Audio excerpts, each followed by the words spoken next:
Then, of course, we already talked about how they suspend the rules.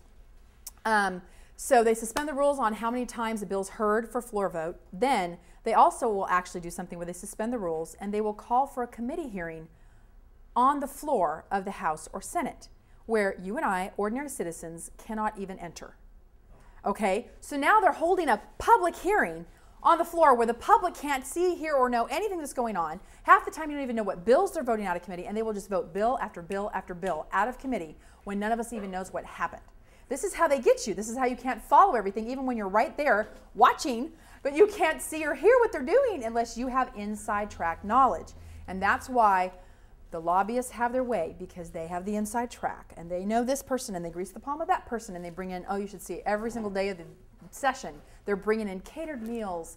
And of course they give them Spurs tickets and season ticket that and, you know, cruises for their wives. And they're not supposed to do it during the session, of course, but they do this outside the session and the legal, you know, parameters. But wink, wink, nod, nod, we're going to give you something for this, buddy, if you work with us. So getting inside knowledge is the way it happens. You can't really effectively stop things without some kind of inside knowledge of how they do this. They also do things with voice votes. They do not do record votes as a routine basis. But all it takes is one member to request a record vote, and they will do a record vote.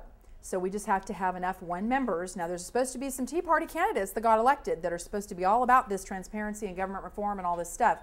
Those would be the great people to target to ask them to get record votes on all of this key legislation. I mean, the only thing I feel like it doesn't need a record vote is a resolution, when they say a resolution to, you know, honor XYZ elementary school, you know, for being great citizens or something like that. You know, we don't necessarily need a record vote for those types of things, but everything else really should have record votes. Oh, and then the last thing they do is a dirty trick. This is what they did last session, and they do it apparently almost every session. The Senate, on the very final day that bills can be passed on the floor. Okay, so they're really racing now. I mean, they're passing like 100 bills an hour. Okay, that's how fast they're moving. So they're going through passing all these bills. Well, guess what? It's getting real close to midnight, and they still have 30 bills. And all these senators are like, I'm going to get that passed, right? They've actually stopped the clock in the Senate chambers as if somehow time stopped. Hasn't. And they pass all these bills and then say they got there by the deadline. So, okay, so here's another way that we can effectively lobby. We're going to look at some brass tacks bills here in a little while. But obviously dress and decorum is important. You're going into our Texas Capitol, and even if you don't have a whole lot of high regard for the guys that are holding office in there, we do have to show our respect for the office and for the building and for the fact that they are representatives of ours. So we need to dress professionally and comfortably, but not outside your means. I mean, you certainly don't have to dress like a lobbyist. I mean, I don't have the money for that. But dress, you know, nice enough so that you show respect for the office and not look like a beach bum per se. You know, don't walk in shorts and a shabby t-shirt. Anti-toll t-shirt. What's that? Oh yeah, we are perfectly allowed to wear our anti-toll t-shirts and having messages on your shirts. In fact, they won't let you have any signs in the gallery of either the House or Senate. So the only way to send a message from up in the gallery is to have a t-shirt, which we will have lots of, let's hope, by Lobby Day. Okay, good. For Lobby Day, we're going to want everyone to wear their shirts so they can know that you're the anti-toll people. Okay, so dress and decorum is important, but we all know that they have their arrogance. Remember Senator Boxer, who said, I worked really hard for this title? Do you remember that? Yes. So do address them as senator or representative. You know, we don't do the whole first name basis thing. Sometimes they'll let you do that if you have a relationship with them and you can do that. But for the most part, you want to say thank you, representative, or so-and-so before you start your comments and that kind of thing. It just, you know, I know how frustrating this stuff gets. People are really, really, really fed up. But you get more with sugar than you do with vinegar. So if we can at least attempt the sugar first, we can at least start there. Sometimes we've had to get to vinegar, but you know. Then you want to visit lawmakers' offices, and this is the key, is getting to know staffers and legislators through the committee hearings, running into them in the halls, which happens all the time. You can run into them sometimes at the Capitol Grill where they all eat. Although I have to say, the Speaker brings in food and the Lieutenant Governor does on both the House and Senate side. So when they're doing these 100 bills an hour and they literally don't stop, even for potty breaks kind of thing, they all have this little area in the back where they can go eat and drink and do all this stuff. But you and I are stuck with, if you leave, you either don't get your testimony in or you miss what happens or you miss an amendment or whatever. So you're just sort of chained. You know, you don't have the same opportunities. But nonetheless, they do, at least this part of the session, they will grill at times, and you can run into them there too. So getting to know them is key. and getting inside information. Literally all the deals are done behind closed doors. By the time your bill's even heard in committee, a lot of times it's already too late to make changes to a bill. Because by the time the chairman even puts it on the agenda for it to be heard on the meeting notice for each week, there's already been deals rolling, because it's the committee chair decides what bills even get a hearing. So the committee chairs have extreme power in how legislation passes through the process. So here's some stuff we can watchdog a bill. Obviously, the testimony for and against a bill is key. And again, what we're talking about is trying to negotiate a fix to certain bills before it ever gets heard in committee. The hard part is knowing what bills the chair is going to hear before that bill gets the hearing. So being boots on the ground is generally the only way you're going to get this information, because the Texas Legislature Online site only tells you when the bill's actually on the committee notice. It doesn't tell you, what bills are coming up to be deliberated. So you have to know a lot of inside information besides just what you can get on the website. Now, if it gets out of committee, you can try bottling up in calendars, as we talked about before. And if it gets a floor vote, you can try to amend it or defeat it. And again, that's upon third reading. You can amend it or kill it. You can amend it in conference committee. Of course, those provisions are limited to what's already in the bill on each version. And then in conference committee, you can kill it after that when they vote to concur or for final passage. So those are the ways that you can watchdog that bill. Now, here's some other ways that they rig the process at every level. This is one of the few times I'm going to talk outside the state legislative process so that you have an idea of what we're up against on all levels. On the local level, these metropolitan planning organizations, in San Antonio in particular, they stack these boards with appointees. So in our case, we have 10 elected, 9 that are not elected. So all it takes is one elected official to not show up, which routinely happens. And now you have appointees making multi-billion-dollar tax decisions and deciding what roads are tolled and what aren't tolled, and they don't answer to the people. So it's taxation without representation. So that's one huge thing. Representative Lyle Larson has already filed a bill, House Bill 664, to have elected members be the only ones on MPOs that have voting powers. So we need that to get passed. Absolutely, we're going to make calls on that bill, as one of our email blasts will say in a few weeks here. Then these regional or county toll authorities, like in Houston, it's called HECTRA, or the Harris County Toll Authority. In North Texas, called the North Texas Toll Authority. Those are a little bit different. They're older. They were done by different legislation. Then there's the newfangled stuff that happened in 2003, and that was the Regional Mobility Authorities, the RMAs. That was from House Bill 3588. And here's what the Grant Thornton recent management audit at TxDOT said about RMAs. It says that during stakeholder interviews, we heard that the purpose of RMAs appears to be it overlaps with TxDOT. In other words, it's duplicating duties. It's a second-tier bureaucracy. It's doing nothing but wasting taxpayers' money. And they basically are skimming off tens of millions in our gas tax money for management fees to supervise TxDOT doing the work for them. That's how bad it is at the RMAs, okay? So then what makes it even worse is that you might remember from the 2007 session that moratorium bill. The moratorium, a lot of people thought it put a moratorium on all toll projects, but it was not. It was very specific. It was these comprehensive development agreements. These are the foreign-owned toll roads. That is what the moratorium was placed on, and it was only those that had not already gone out to bid. So there was a whole list of about a dozen projects that were grandfathered in on this moratorium bill. Well, the reason why it never went through transportation, because the House committee chair wasn't going to let it out of committee because he was under the governor's thumb, and I guess you could say under the lobby's thumb.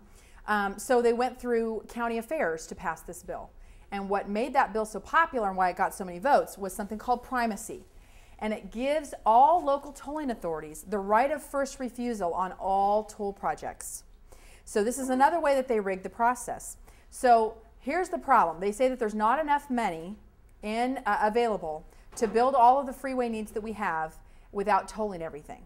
So if you are someone in a local elected official that sits on an MPO board that wants their road project fixed, the only way you can even start the process of getting the environmental work going, getting the preliminary engineering done, and you can't do anything on your project, they say. I think that the rules say, the law says something different, but this is how they do it in practice. They say you can't do anything on that project until it's in an MPO plan.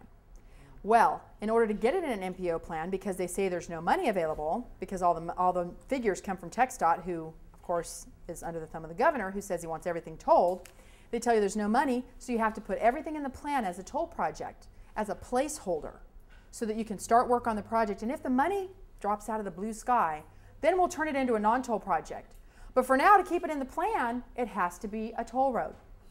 So by putting everything in the plan as a toll road, effectively every major toll project in every urban area in every corner of this state is now under the control of a tolling authority. Now, let's think about this.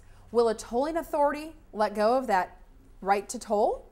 Or do they want it to become a non-toll project, or do they want their bureaucracy to grow? Do they want to keep extending their toll system out further and further and further, or adding new legs and new segments to their system? Or are they going to do what the citizens want and do the most affordable way, which is to keep it a non-toll road?